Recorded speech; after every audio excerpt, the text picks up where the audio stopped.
Whether you're paying for something in person or on your phone, there's a good chance these days you'll encounter three little words: add a tip. Well, now some people are wondering if these requests for 15 to 25% tips might be getting a little out of hand. Jamal Potter and Jared Metz say every time you get food or coffee these days, the pressure is on, thanks to new point-of-sale systems that encourage a tip for every purchase. Always feeling like I have to tip everybody in every industry. It's kind of pressure when they pull it, turn around on you, and you're like, can't say no because you don't want to be rude. Customers became much more generous during the early days of the pandemic as a show of support for restaurants and other businesses. It's a trend that never really stopped. According to the payment processing company Square, tips at full-service restaurants grew by 25% in the third quarter of 2022.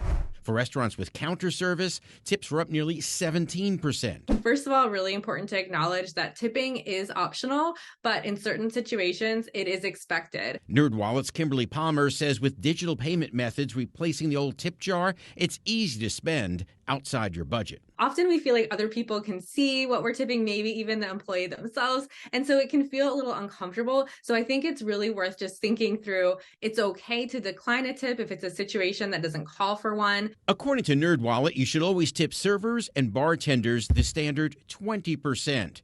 And 15 to 20% for rideshare drivers, food delivery drivers, and spa or salon professionals.